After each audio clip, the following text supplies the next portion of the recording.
സംസ്ഥാനത്ത് വർദ്ധിച്ചു വരുന്ന കാട്ടാന ആക്രമണങ്ങളുടെ പശ്ചാത്തലത്തിൽ വനംവകുപ്പ് ഉന്നതതല യോഗം വിളിച്ചു ചേർത്ത് ഇന്ന് ഉച്ചയ്ക്ക് 2:30 തിരുവനന്തപുരത്ത് വനംവകുപ്പ് ആസ്ഥാനത്ത് യോഗം ചേരുക. ചീഫ് വൈൽഡ് ലൈഫ് വാർഡൻ ഉൾപ്പെടെ ഉന്നത ഉദ്യോഗസ്ഥർ യോഗത്തിൽ പങ്കെടുക്കും. വിവരങ്ങളുമായി കമലേഷ് ചേരുന്നുണ്ട് തിരുവനന്തപുരത്ത് നിന്ന്. കമലേഷ്, ഇന്ന് ഈ യോഗം വിളിച്ചു ചേർത്തതിനിടെയാണ് ഇന്ന് വയനാട്ടിൽ ഒരു കാട്ടാന ആക്രമണത്തിൽ ഒരാൾ കൂടി കൊല്ലപ്പെടുന്ന സാഹചര്യം ഉണ്ടായത്.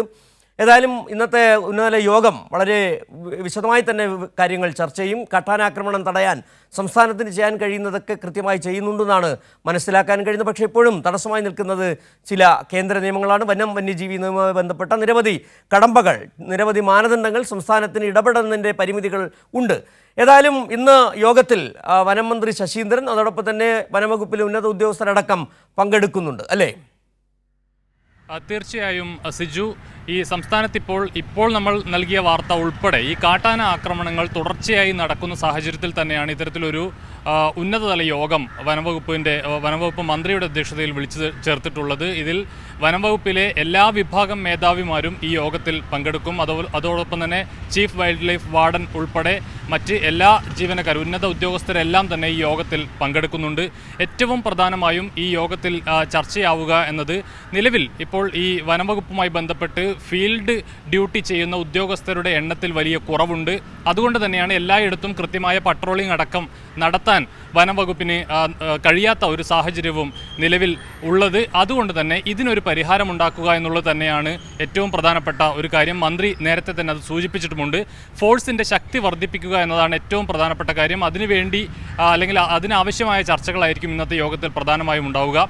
ഈ ഫീൽഡ് ഡ്യൂട്ടി ചെയ്യുന്നതിന് വേണ്ടി നേരത്തെ സൂചിപ്പിച്ച, അതായത് RRT വിഭാഗത്തിൽ ഉൾപ്പെടെയുള്ള ഉദ്യോഗസ്ഥർ നിലവിൽ വളരെ ക്രിയാത്മകമായി കാര്യക്ഷമമായി ഈ മേഖലയിൽ ജോലി ചെയ്യുന്നുണ്ട്. പക്ഷേ അവരുടെ ഉദ്യോഗസ്ഥരുടെ എണ്ണത്തിൽ, ജീവനക്കാരുടെ എണ്ണത്തിൽ വലിയ കുറവുണ്ട് എന്നുള്ളത് തന്നെയാണ് വനംവകുപ്പ് നിലവിൽ നേരിടുന്ന ഏറ്റവും പ്രധാനപ്പെട്ട ഒരു പ്രശ്നം എന്ന് പറയുന്നത്. അതുകൊണ്ട് തന്നെ ഈ നിലവിൽ ഫീൽഡ് ഡ്യൂട്ടിക്ക് നിയോഗിക്കപ്പെട്ടിട്ടില്ലാത്ത അല്ലെങ്കിൽ ഉപയോഗിക്കാറില്ലാത്ത വിഭാഗമാണ് ഈ സോഷ്യൽ ഫോറസ്ട്രി, അതുപോലെ തന്നെ ഈ ഗവേഷണം അടക്കമുള്ള വിഭാഗങ്ങളിലെ ഉദ്യോഗസ്ഥർ അല്ലെങ്കിൽ ജീവനക്കാർ. ഇവരെ കൂടി ഈ ഫീൽഡ് ഡ്യൂട്ടിക്ക് നിയോഗിക്കുന്നതിന് വേണ്ടിയിട്ടുള്ളൊരു ഇടപെടൽ ഇന്നത്തെ യോഗത്തിൽ, അല്ലെങ്കിൽ അത്തരത്തിലുള്ള ചർച്ചകൾ ഇന്നത്തെ യോഗത്തിലുണ്ടാവും. അവരെ കൂടി ഉൾപ്പെടുത്തിക്കൊണ്ട് ഈ പെട്രോളിംഗ് ശക്തമാക്കുക എന്നുള്ളത് തന്നെയാണ് ഏറ്റവും പ്രധാനപ്പെട്ട ഒരു കാര്യം. അതുപോലെ തന്നെ നേരത്തെ ഈ RRTയുടെ കാര്യം പറഞ്ഞതുപോലെ തന്നെ ഒരു PRT എന്നൊരു സംവിധാനം കൂടി വനംവകുപ്പ് നിലവിൽ ആവിഷ്കരിച്ച് നടപ്പിലാക്കി വരുന്നുണ്ട്. അത് ഈ തദ്ദേശീയരായ ആളുകളെ, യുവാക്കളെ, സന്നദ്ധ സംഘടനാ പ്രവർത്തകരെയൊക്കെ ഉൾപ്പെടുത്തിക്കൊണ്ടുള്ള ഒരു ടീമാണ്. പ്രൈമറി റെസ്പോൺസ് ടീം എന്നാണ് അതിന് പറയുക, PRT എന്നാണ് പറയുക. ഈ സംഘത്തിൻ്റെ സേവനം കൂടി വളരെ കാര്യക്ഷമമായി ഉപയോഗപ്പെടുത്തുക, RRTയെ സഹായിക്കുന്ന നിലയിലേക്ക്, അല്ലെങ്കിൽ ഒരു അപകടമുണ്ടായാൽ ഏറ്റവും പെട്ടെന്ന് അവിടെ എത്തി ആവശ്യമായ പ്രാഥമികമായ കാര്യങ്ങൾ ചെയ്യുന്നതിനാവശ്യമായ ഒരു സംഘത്തെ രൂപീകരിക്കുക എന്നുള്ളതാണ്. അത് നിലവിൽ അതിൻ്റെ പ്രവർത്തനങ്ങൾ ആരംഭിച്ചിട്ടുണ്ട്. അത് കൂടുതൽ ഊർജ്ജസ്വലമായി മുന്നോട്ട് കൊണ്ടുപോവുക, ഈ സംവിധാനങ്ങളെയെല്ലാം തന്നെ ഏകോപിപ്പിച്ച് മുന്നോട്ട് കൊണ്ടുപോകുന്നതിനാവശ്യമായ ഇടപെടലുണ്ടാവുക, ഇത്തരം കാര്യങ്ങളെല്ലാം തന്നെ ഇന്നത്തെ യോഗത്തിൽ സജീവമായ ചർച്ചയാവും. അതോടൊപ്പം തന്നെ സിജു നേരത്തെ സൂചിപ്പിച്ചതുപോലെ തന്നെ ഈ മന്ത്രിയുടെ ഒരു പ്രസ്താവന കഴിഞ്ഞ ദിവസം നിയമസഭയിൽ വലിയ വിവാദമാക്കാനുള്ള ചില ശ്രമങ്ങളുണ്ടായി.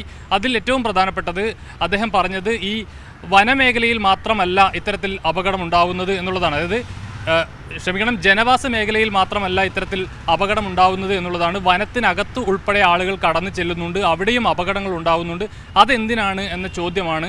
അതായത് വനത്തിനകത്ത് കയറാൻ പാടില്ല എന്ന് കർശന നിർദ്ദേശമുണ്ട് എങ്കിൽ പോലും അതിക്രമിച്ച് വനത്തിനകത്തേക്ക് കടക്കുകയും അവിടെ വെച്ച് അപകടം ഉണ്ടാവുകയും ചെയ്യുന്ന സാഹചര്യങ്ങളും കേരളത്തിലുണ്ട് എന്ന് മാത്രമാണ് മന്ത്രി ചൂണ്ടിക്കാട്ടിയത്.